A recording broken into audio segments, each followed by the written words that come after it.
Hi అండి. విజయదశమి రోజు నేను స్పెషల్‌గా ఐటెమ్స్ ఏం ప్రిపేర్ చేయలేదు. పూజ మొత్తం కంప్లీట్ అయినప్పటికి 9:30 అయ్యింది. ఆకలి వేస్తుంది. సింపుల్‌గా అయితే సేమియా ఉప్మా ప్రిపేర్ చేయొచ్చని సేమియా ఉప్మా ప్రిపేర్ చేశాను. ఆఫ్టర్‌నూన్ లంచ్‌లోకైతే అంగకరకాయ ఆలు ఫ్రై చేశాను. ఈ ఫ్రై మా హస్బెండ్‌కి, నాకు ఇద్దరికి కూడా చాలా ఇష్టం.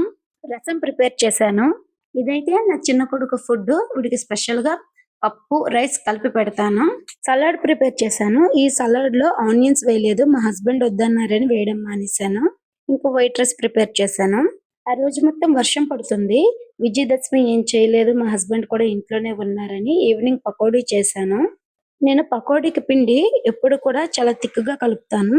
ఈసారి అయితే లూజ్‌గా కలిపాను. వర్షం పడుతుంటే ఇలా వేడివేడిగా తినడం మీలో ఎంతమందికి ఇష్టం? కొంచెం పిండును అందులో కొంచెం పొటల్స్ కట్ చేసి వేసి పొటల్స్ పకోడీలా ప్రిపేర్ చేశాను.